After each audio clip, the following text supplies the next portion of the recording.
Hello students, आज के इस वीडियो में हम जानेंगे टेस्टिंग ऑफ ब्रिक्स के बारे में। नाउ अगर हमें ब्रिक्स के ऊपर टेस्ट करना है तो उसके लिए हमें फॉलो करना है एक आईएस कोड जो है 3495 1992 का पार्ट 1 से पार्ट 4 तक। उसको हमें फॉलो करके उसकी टेस्टिंग करनी है।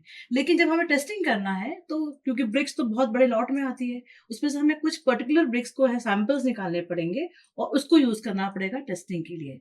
तो एक कोड है IS 5454 1978 जो ये हमें एक्सप्लेन करता है कि ब्रिक स्पेसिमेन जो निकालना है वो हमें किस तरह से निकालना है और कितनी क्वांटिटी में निकालना है।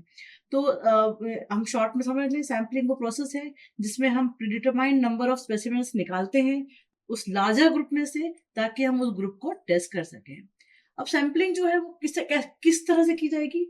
मान लीजिए कि आपका एक लॉट ऑफ ब्रिक्स आया, अब वो जो है सेम क्लास की है, सेम साइज की है, सेम कंडीशंस में मैन्युफैक्चर हुआ है, तो उसमें से हम क्या करेंगे, मैक्सिमम एक 50,000 का एक लॉट लेंगे और उसके उसमें से सैंपल्स निकालेंगे और चेक करेंगे और फिर ये सर्टिफाई किया जाएगा कि whether these bricks are as per conditions, जो भी कोड में जो कंडीशंस उस हिसाब से सूटेबल है या नहीं है।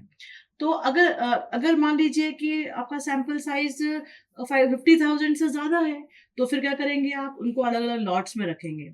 और अगर 50,000 से कम है तो आप उसको एक लॉट में रखेंगे। तो मान लीजिए 2 लाख ब्रिक बनी तो आप 50,000 के 4 लॉट्स रेडी करेंगे, उसमें से सैंपलिंग करेंगे। तो अब जब सैंपलिंग कर लिया तो हमें कितने सैंपल करना है, ये उसके लिए हमने देखा तो हमें जो सैंपलिंग करनी होती है वो 3 तरह के टेस्ट करने के लिए करनी होती है। वो 3 क्राइटेरिया रहते हैं, 3 तरह के नंबर्स पे काम करना होता है। जैसे मान लीजिए आपको डायमेंशनल कैरेक्टरिस्टिक्स निकालना है तो आप उसमें अलग नंबर रहेगा। अगर आपको फिजिकल कैरेक्टरिस्टिक्स निकालना है तो अलग रहेगा। वार्पेज है तो अलग रहेगा। यहाँ पर हम फिजिकल कैरेक्टरिस्टिक्स कह रहे हैं तो उसका मतलब है compressive strength, breaking load, transverse strength, bulk density, water absorption, efflorescence. ये वाले टेस्ट अगर आपको करना है तो वो आपको फिजिकल कैरेक्टरिस्टिक्स के अंदर में आते हैं। तो आप कितना नंबर लेंगे।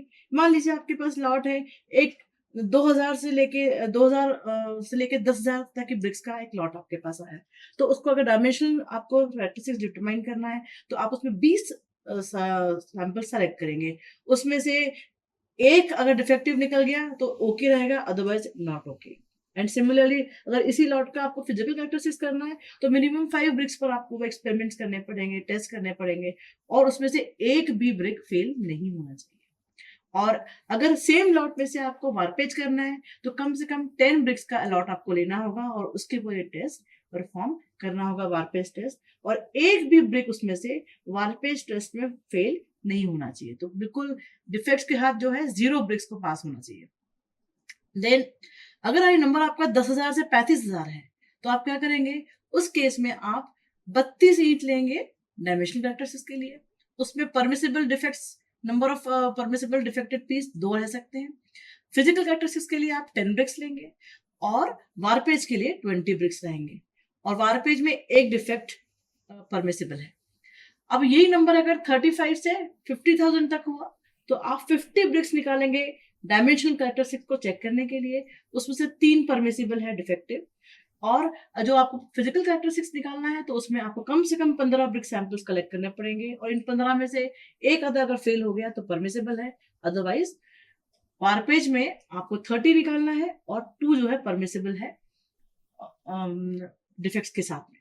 तो ऐसा ये देखा आपने कि नंबर ऑफ ब्रेक्स अगर 50,000 से नीचे है तो आपको इन 3 स्लैब्स में काम करना है और 50,000 में से है तो 50,000 और आप देख ही चुके हैं कि 50,000 में आपको कहाँ तक लेना है, 50, 15 और 30 के हिसाब से लेना है। तो जब आपने सैम्पलिंग कर ली देन आप इसको फिर फर्दर टेस्ट के लिए लेके जाएंगे। तो इसमें जो टेस्ट होते हैं वो कुछ होते हैं लैब टेस्ट और कुछ होते हैं फील्ड टेस्ट। तो इन टेस्ट को हम अगले वीडियोज में देखेंगे। Thank you.